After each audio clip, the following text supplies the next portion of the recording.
Remember, it said some who were standing there that day wouldn't taste death before it came. It didn't say all of them would, it said some. So Acts opens up telling us that Judas was so distraught by what he'd done that he hung himself, and his guts spilled everywhere. You know, because every good story needs a little gore. And not that kind, please. Come on, okay. So anyway, you know, they make another guy, a replacement apostle, in Judas's place. I guess by a game of Yahtzee or something, I don't know. And then, boom! Pentecost comes!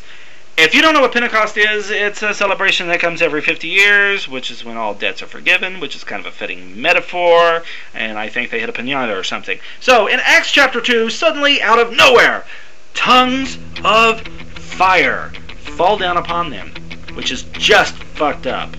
And they start licking them, I guess. I don't know. It's really weird. And then everybody starts speaking in different languages, yet understanding each other. And in all those different languages, they were probably saying something like, "What the fuck? Ow! Being lit by fire really hurts!" And then everybody else who saw this thought all these weird-ass religious nutcases must be drunk.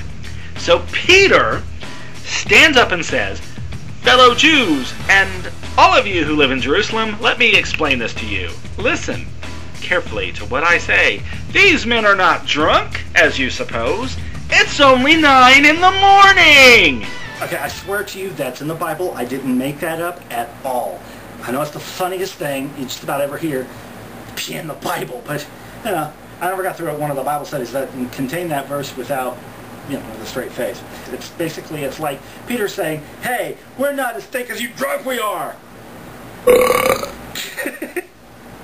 Anyway, Peter keeps talking, and he says, "No, this is what was spoken by the prophet Joel." Now, everybody remember Joel? Well, Peter's about to quote him.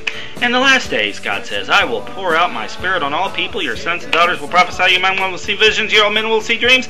Even on my servants, both men and women, I will pour out the spirit in those days, and they will prophesy. And I will show wonders in heaven and in signs, and earth below, and blood and fire, and hail and smoke.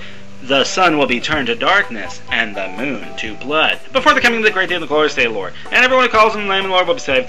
Amen, and all that good stuff. So Peter reads the very passage of Joel that we went through earlier, that I shared with you, which the ICC did not put into their study. Probably because there's a problem.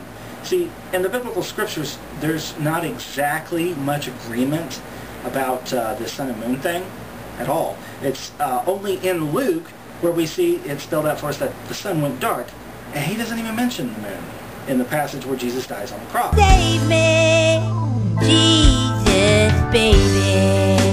And yet all it says is that the sun stopped shining. It didn't even say it turned black. It said it stopped shining.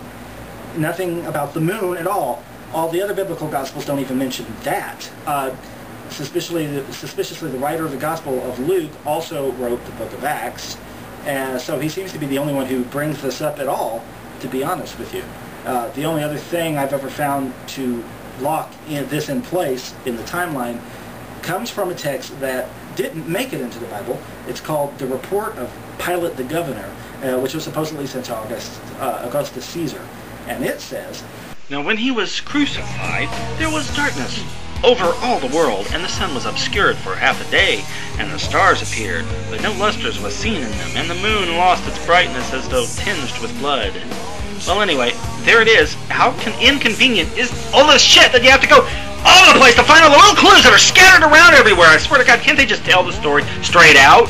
I guess not. Jeez! After this, Peter finally tells everybody that they must, in order to enter this new kingdom of theirs, be baptized. He says, "Be baptized, every one of you." Now remember, this is the guy with the keys of the kingdom, so he says who gets to go in and go out, so apparently that's what you got to do. Okay. And with that, we now have a list to look at, shall we?